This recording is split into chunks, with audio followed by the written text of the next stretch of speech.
오늘 고린도후서 첫 번째 시간입니다. 위로의 하나님이라고 하는 제목으로 주신 말씀 나누도록 하겠습니다. 우리가 어제부터입니다. 어제부터 고린도후서를 묵상하기 시작했는데 해서 오늘은 고린도후서의 간략한 개관 그리고 어제 묵상의 본문인데요.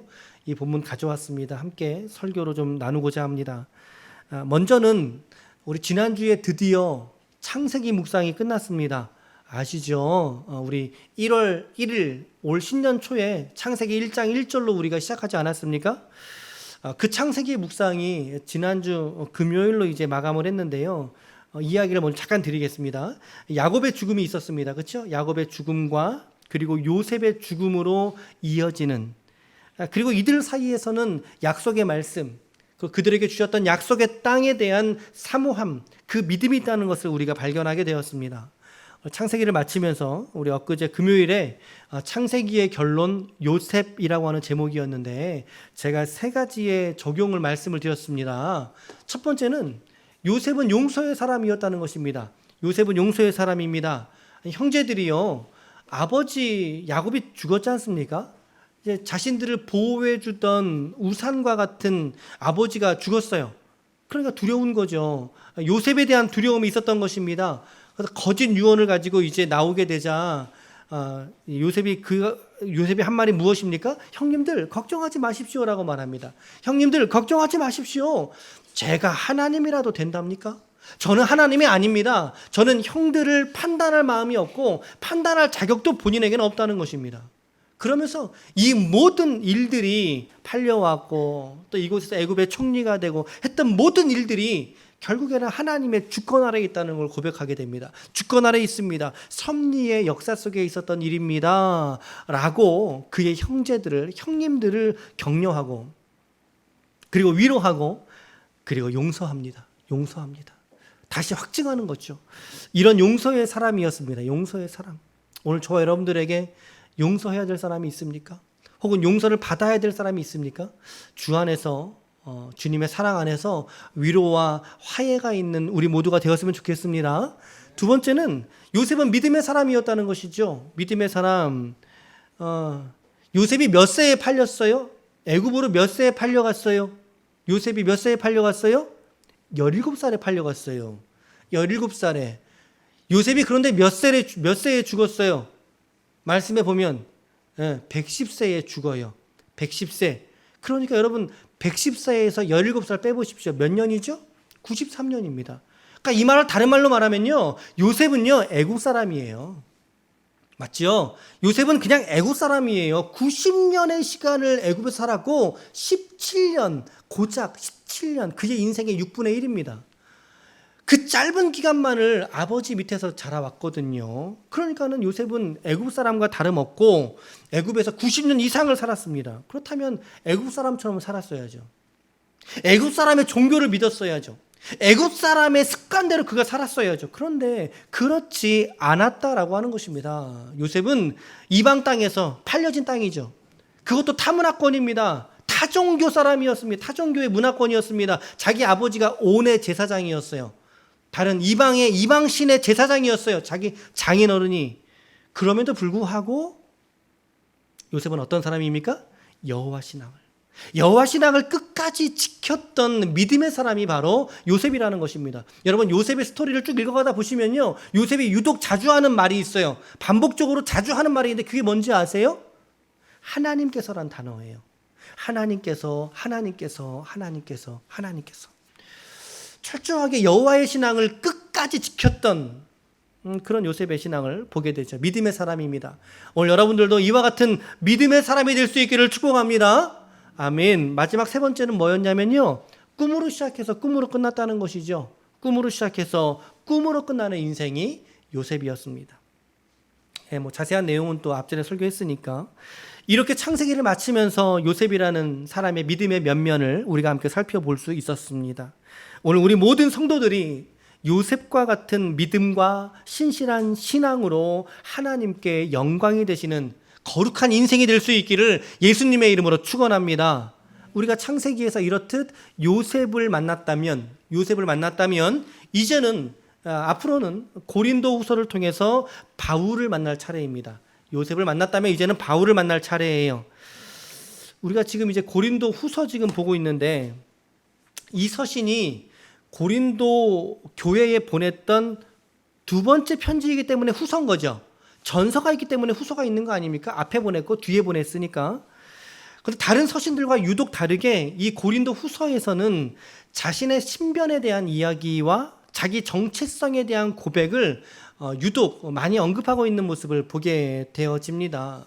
우리가 앞서서 고린도 전서도 한번 우리가 묵상했었다, 그죠? 고린도 전서. 그때 여러분 고린도 교회가 어떤 교회라고 이야기했습니까? 고린도 교회가 이렇게 좀 하나님께 칭찬받을 만한 교회였습니까? 아니요, 전혀 그런 교회가 아니었어요. 고린도 전서의 내용을 유추해 본다면 이 교회는 진짜 좀 이렇게 좀 막말한다면 엉망진창인 교회의 표준입니다.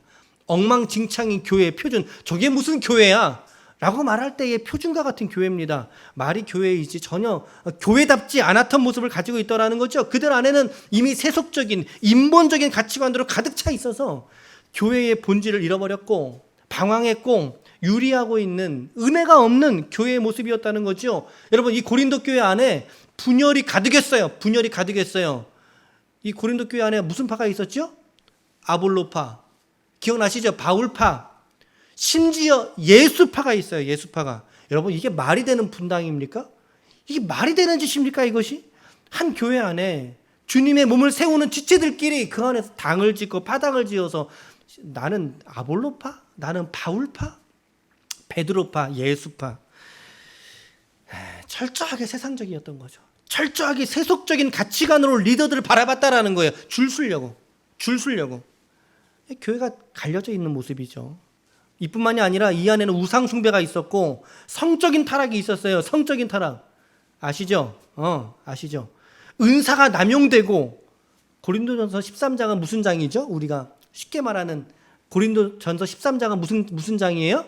사랑장입니다. 누구나 다 아시듯이 사랑장입니다. 그런데 그 사랑장의 배경이 그렇게 로맨틱한 배경에서 나온 말씀이 아니라는 것입니다. 은사가 막 남용되니까 그렇게 말할 수밖에 없었던 정황들이 있었다라는 거죠. 은사가 남용되니까 질서를 세우기 위해서 가장 좋은 질서의 최고 가치가 무엇이냐라고 물을 때 그것이 바로 사랑이라고 하는 가치였기 때문에 바울은 사랑을 은사 중에 가장 으뜸의 은사로 너희들 모두가 다 이 은사를 추구해라. 이것만 있었으면 다행이게요. 예배 안에서 무질서가 가득했고요. 또 여성이 머리에 쓰는 문제들이 있었고, 그리고 계층 간의 갈등도 있었습니다. 계층 간의 갈등. 주인들은 종이한테 얼른 맡기고 나 예배 갈게 먼저 가버리고, 종들은 주인이 준 일들을 다 해결하고 가니까 늦게 가고, 그러니까 누구는 일찍 가고 늦게 가다 보니까는 만찬을 나눌 때 누구 먼저 먹어도 배가 불러버리고, 누군 나중에 가다 배가 고파버리고. 이게 뭐냐 이거죠. 교회가 이게 뭐냐.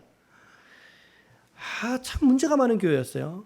심지어 몸의 부활을 부정하는 교리들도 막 드러났었어요. 거짓 교사들에 의해서. 거짓 교리가. 정말 고린도 교회는 문제투성일 수밖에 없었던 교회였다. 그런데 고린도전서 이전에 또 다른 서신을 하나 더 보냈다고 말씀을 드렸어요. 근데 그 서신이 어쩐 이유로 사라져버린 겁니다. 그래서 고린도 교회에 두 번째 보냈던 편지가 고린도 전서가 된 거예요. 지금 이해하고 계시죠? 앞전에 말씀을 드렸죠. 전서 이전에 먼저 편지 하나 더 보냈다. 그 편지는 사라져버렸어요. 두 번째 보낸 편지를 고린도 전서로 우리가 받게 된 거예요. 이 전서를 보내고 나서 사도 바울이 고린도 교회를 방문한 겁니다. 고린도 교회를 방문했어요. 2장 1절 같은 말씀 보시면요. 보세요. 내가 다시는 너희에게 근심 중에 나아가나 봐라. 이런 투입니다. 이런 투. 내가 다시는 너희에게 근심 중에 나아가지 아니하기로 내가 결심했다. 이 말은 뭐예요? 이 말씀 잘 관찰해 보세요. 내가 전서를 보낸 이후 후서 사이에 교회를 방문했다는 얘기입니다. 방문. 근데 방문한 내용이 지금 어떤 내용이에요? 두 번 다시 내가 너희에게 근심 중에 나아가겠다, 안 나아가겠다? 나아가지 않겠다. 마음이 상한 거예요? 안 상한 거예요? 마음이 상할 대로 상해버린 거예요. 방문했을 때 바울을 대적하는 무리들을 만난 거지요. 심한 마찰을 겪고 나서 교회를 향한 염려가 가득 있던 거죠. 저 교회 어쨌을까? 저 교회를 어찌해야 할까? 라고 염려하던 바울에게 또다시 교회가 바울을 향해서 좋은 선대하는 마음으로 마음을 돌이켰다라는 소식을 바울이 듣고 나서 다시 고린도 교회에 세 번째의 편지를 보낸 겁니다. 그게 우리가 보고 있는 앞으로 여러분들이 보실 고린도 후서가 되는 것입니다. 고린도 후서. 잘 따라오고 계시죠? 이해가 되시죠? 고린도 후서에는 어떤 내용이 있느냐라 할 때 1장부터 7장까지는 사도권의 변호를 하면서 자기 자신에 대한 신앙 고백을 드러내고 있습니다. 사도권을 변호하는 거죠. 나 정말 사도 맞아. 나 정말 하나님께서 세우신 사도야. 그 얘기를 하는 거예요. 그리고 8장과 9장에서는요, 예루살렘 교회가 과거에는 풍요로웠는데 심한 구제로 말미암아 오히려 교회가 가난해져 버렸어요. 그래서 어떻게 하자는 거예요? 예루살렘 교회를 우리가 도와주자, 구제하자, 연보를 좀 모아다오 라고 하는 것을 격려하게 됩니다. 그게 8장과 9장이고요. 10장부터 13장까지는 이제 거짓 교사들에 대해서 그거 아니야 라고 이제 바른 교리를 변호하는 바울의 글을 우리가 보게 될 것입니다. 이렇게 크게 세 토막으로 고린도후서는 나누어져 있습니다. 그 중에서 우리가 읽은 오늘의 본문 1장 1절부터 11절의 말씀은 서론입니다. 서론격이죠. 서론. 여러분, 제가 지금까지 했던 이 이야기가요, 제가 막 만들어낸 얘기가 아니에요. 매일 성경에 다 있는 내용이에요. 자, 그거 정리에다가 여러분들에게 소개만 해드리는 거예요. 다 있는 내용이에요. 꼭 좀 보세요, 여러분. 꼭 살펴보세요. 이제 10월 중순까지 우리가 고린도후서 볼 텐데 살펴보시면서 바울의 길이 무엇이었는지 풍성한 묵상이 있기를 축복합니다. 1절과 2절 말씀에 바울의 인사와 축복입니다. 1절과 2절 우리 한번 잘 관찰해 보시면서 1절과 2절을 같이 읽어보겠습니다. 시작. 하나님의 뜻으로 말미암아 그리스도 예수의 사도 된 바울과 형제 디모데는 고린도에 있는 하나님의 교회와 또 온 아가야에 있는 모든 성도에게 하나님 우리 아버지와 주 예수 그리스도로부터 은혜와 평강이 있기를 원하노라. 여러분, 이 1절과 2절에서 우리가 관찰될 수 있는 몇 가지 내용들이 있어요. 저 빨간 글씨로 표기해둔 내용들이 기초인데 이런 것들을 우리가 좀 관찰해 볼 수 있어요. 바울의 사도됨은 누구의 뜻이라고요? 그렇죠. 자기 자신이 하나님 저 사도할게요 라고 자원해서 그가 부르심을 입은 게 아니라는 것입니다. 정권적인 하나님의 부르심, 하나님의 뜻으로 되었다라고 하는 거죠. 그러니 이 뜻이 변개될 리가 없잖아요. 확실한 거잖아요.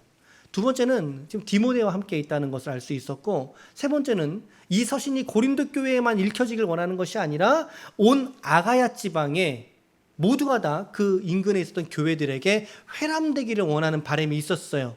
그리고 2절의 말씀에 보면 하나님의 은혜와 평강으로 문안을 나누고 있죠.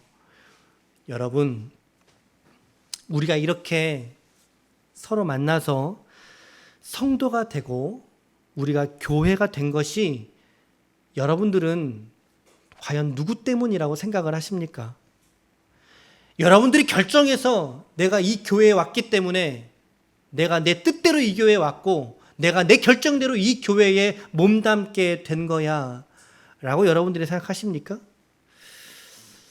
결코 그럴 수 없다라는 것입니다. 저도 제가 결정해서 개척을 하게 된 게 아닙니다.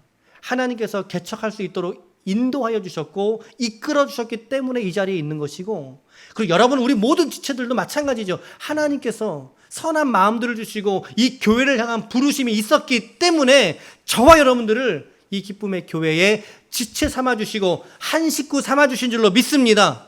우리는 결코 내 뜻대로 이 교회에 온 게 아니에요. 여러분, 그 생각 버리셔야 돼요. 버리셔야 돼요. 오늘 바울도 뭐라고 말하죠? 자기의 사도됨이 누구의 뜻 가운데 있었다? 하나님의 뜻. 다시 말하면 이것이 나의 나된 것, 바울의 사도된 것이 바로 하나님의 주권의 결과였다라고 말하고 있다면, 오늘 우리의 교회됨도, 저와 여러분들의 이러한 교회됨도 하나님의 주권의 결과인 줄로 믿으시기를 축복합니다. 우리 중에 그 누구도 내 결정으로 교회에 지체된 사람 한 명도 없어요. 단 한 명도 없어요. 이건 하나님의 뜻이었어요.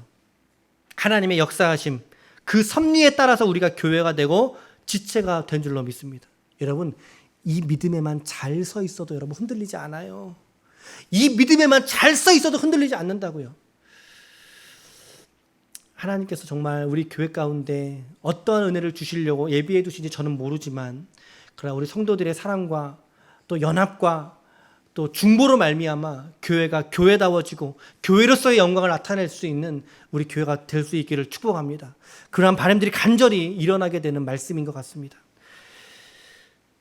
이제 3절부터 7절까지를 매일 성경에서는 환난 중에 위로라고 하는 소제목을 달아줬어요. 우리 성경책은 그냥 한 통으로 가지요.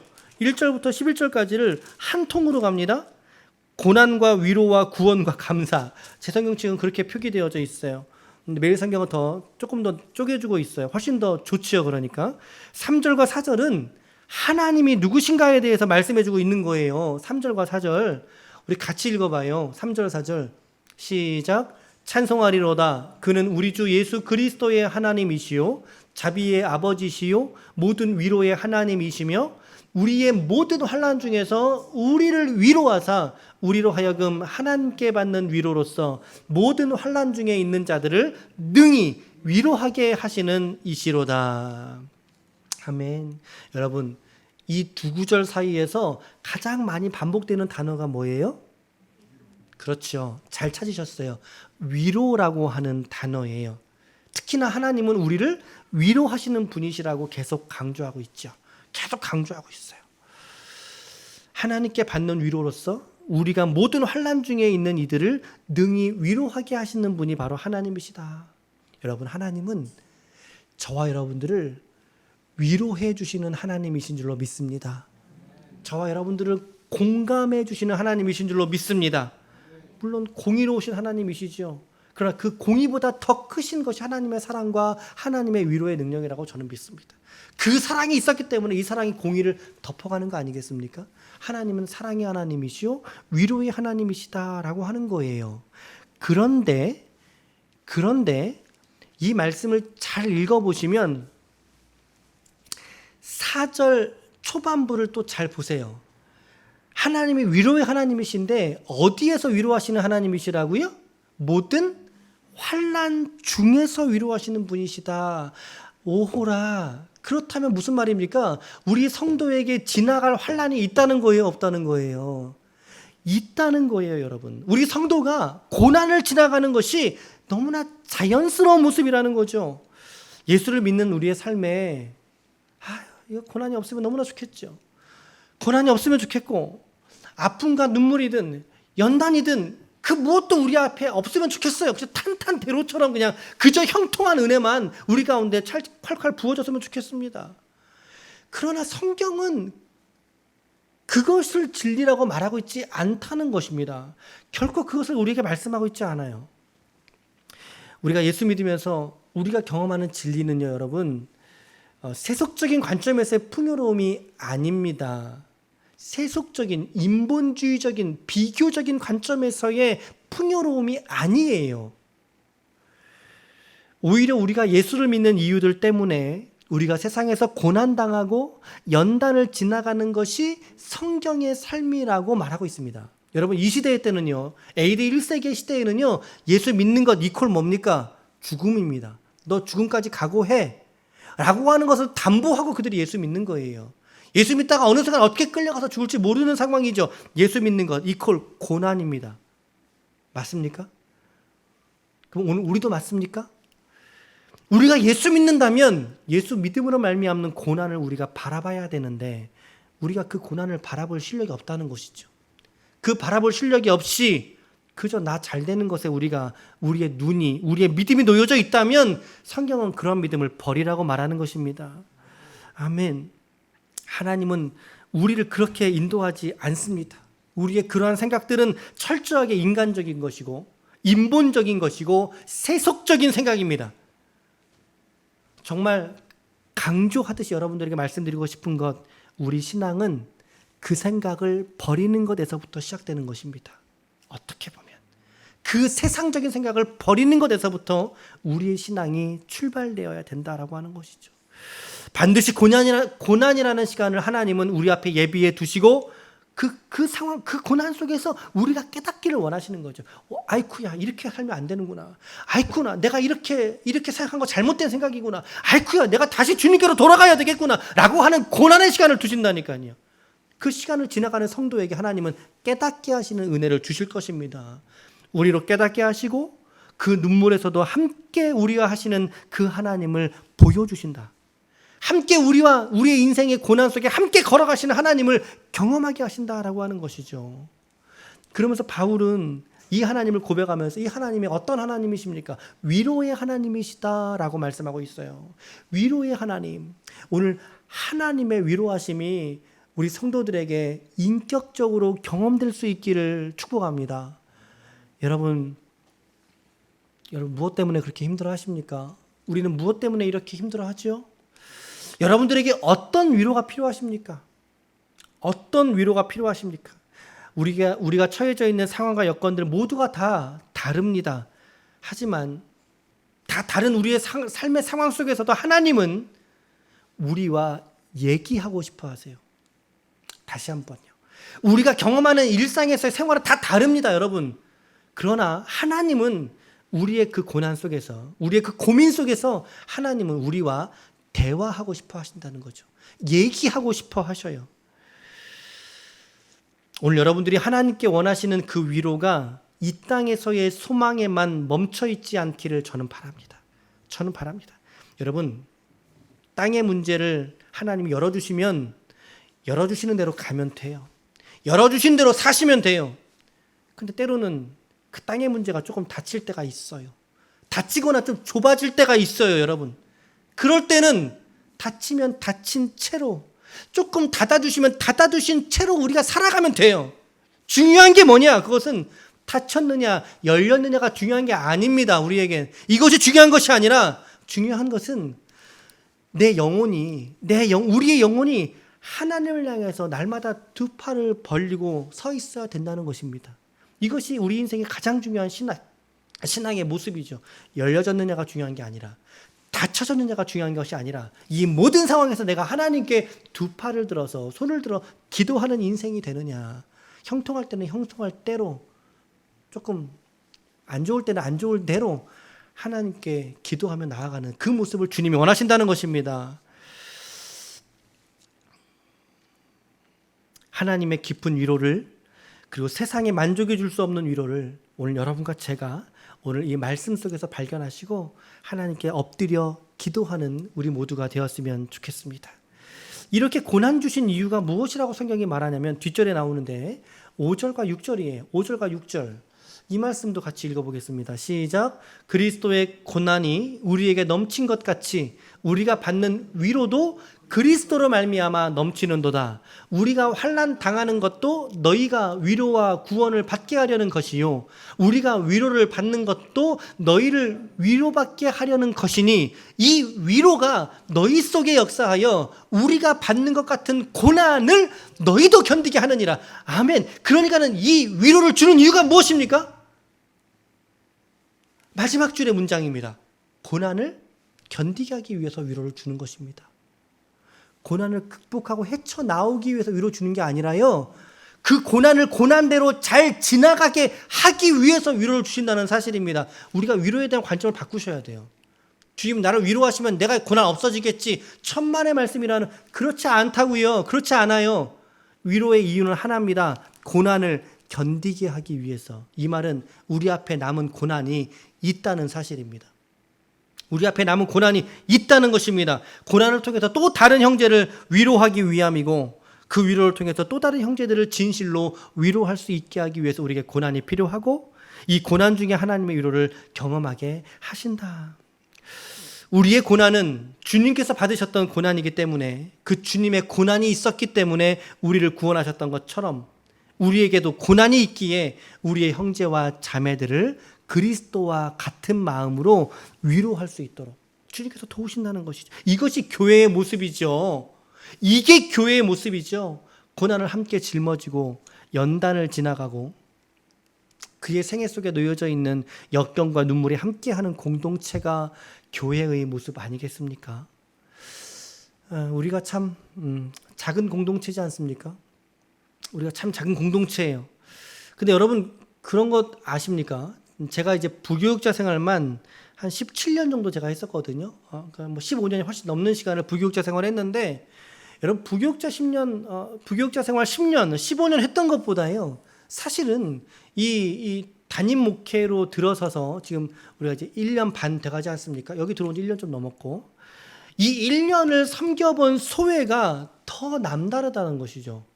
영혼들을 바라보는 눈이 부교육자 시절에서, 그러니까 부교육자 시절을 폄하하는 것은 아닙니다만, 그러나 기본적인 이 마음의 태도가 이게 다르다는 것을 제가 경험하게 돼요. 부교육자 시절에 성도분들이 힘들어 하셔도, 좀 고난 중에 있어도 그것을 그렇게 1인칭으로 제가 다가온 적이 그렇게 많지 않았었어요. 뭐 아주 심한 고난을 당하신 분들 이외에는 그래 성도님 좀 힘내십시오 이렇게 위로해드리고 끝났었죠. 그런데 이렇게 좀 교회를 개척하고 담임 목회를 하다 보니까요, 정말 우리 성도들의 삶이 얼마나 이렇게 가깝게 다가오는지 몰라요. 기도하게 될 때도 더 깊이 묵상하게 되고 더 깊이 그 사람을 위해서 기도하게 되는 그런 저의 변화된 모습을 좀 느끼게 되거든요. 성도분들이 힘들어하시면 힘들어하시는 대로, 또 기쁜 일이 있으면 정말 같이 함께 기뻐하는 대로, 정말 이렇게 성도들과 함께 희노애락을 함께하는 게 목회구나 라고 하는 거 좀 알게 되어집니다. 뭐 아직도 부족한 거 투성인데 하나 둘씩 이렇게 알아가게 될 때 정말 우리 교회와 우리 지체가 하나님의 은혜 속에 우리 모두가 있다는 것을 저는 진심 어리게 하나님께 고백하게 되어집니다. 여러분, 사람에게 받는 위로로서 우리가 서로가 서로에게 주는 위로에서 우리 서로가 만족하지 않았으면 좋겠습니다. 우리의 만족의 근본은 하나님의 위로에 있는 줄로 믿습니다. 하나님께서 우리에게 주는 기쁨이 여러분들에게 충만하게 있어지기를 축복합니다. 왜냐하면 하나님이 위로의 하나님이시거든요. 위로의 하나님. 이런 하나님의 위로를 경험하게 될 때 우리 7절로 볼게요. 7절 시작. 너희를 위한 우리의 소망이 견고함은 너희가 고난에 참여하는 자가 된 것 같이 위로에도 그러할 줄을 알미라. 아멘. 이제 바울의 소망은 고린도 교회의 성도들이 바울과 같이 참된 위로의 자리로 나올 수 있다는 것을 말씀하고 있습니다. 고난이 주는 본질이 바로 이것이라고 생각합니다. 우리가 참 복음 안에서 우리가 성도를 성도로서 지체로서 서로 연합하게 만든다는 거죠. 여러분, 교회에 고난이 있을 때 교회를 연합하게 만듭니다.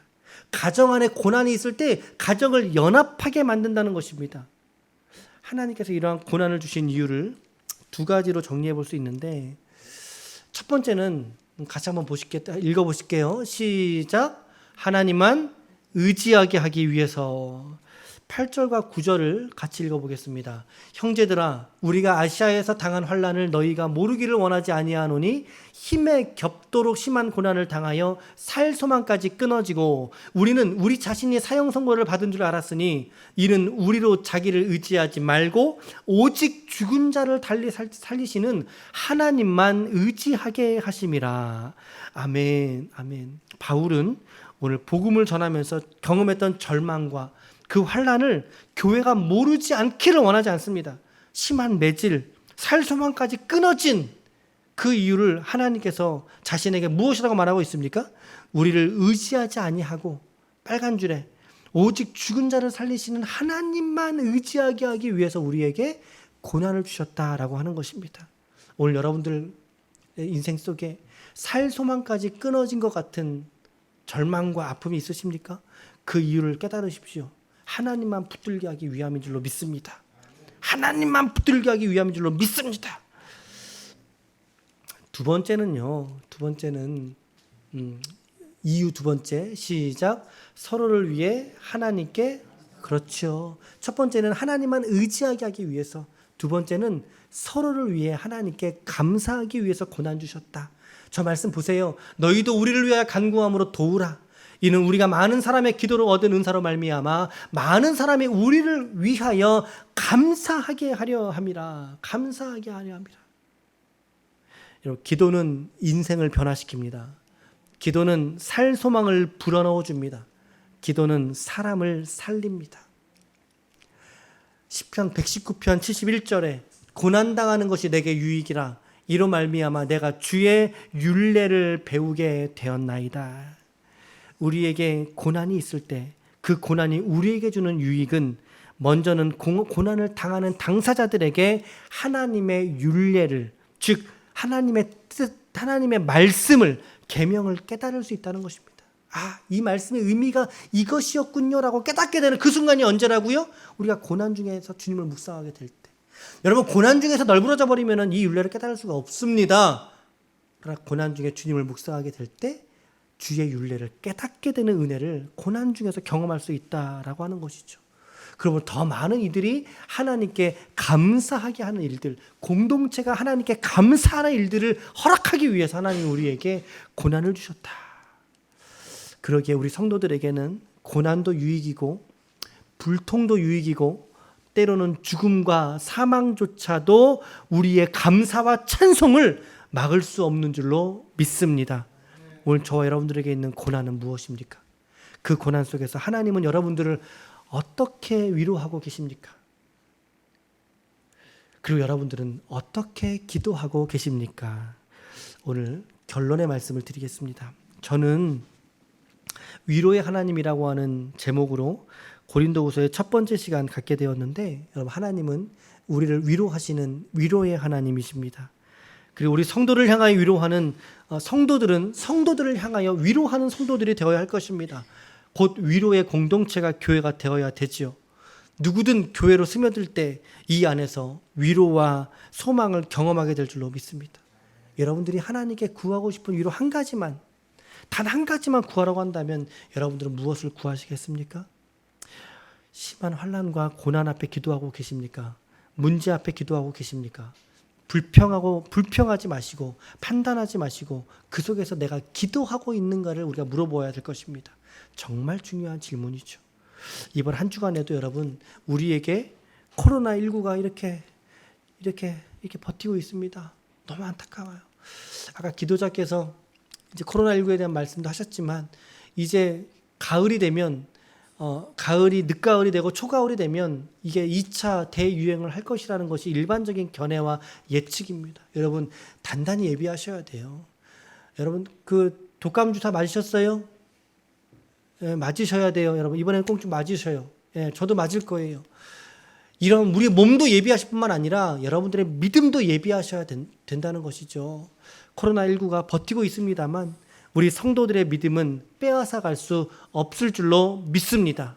여러분, 믿음 위에 든든히 서 계십시오. 말씀 위에 서 계십시오. 함께 주 안에서 위로하는 공동체가 되었으면 좋겠습니다. 이번 한 주간도 오늘 주신 이 말씀, 이번 한 주간 또 볼 고린도후서의 말씀들 여러분 잘 붙잡으셔서 여러분들 일상의 삶에서 하나님께서 주시는 위로로서 승리할 수 있는 하나님의 거룩한 종들이 다 되시기를 예수님의 이름으로 간절히 축원합니다. 아멘. 아멘.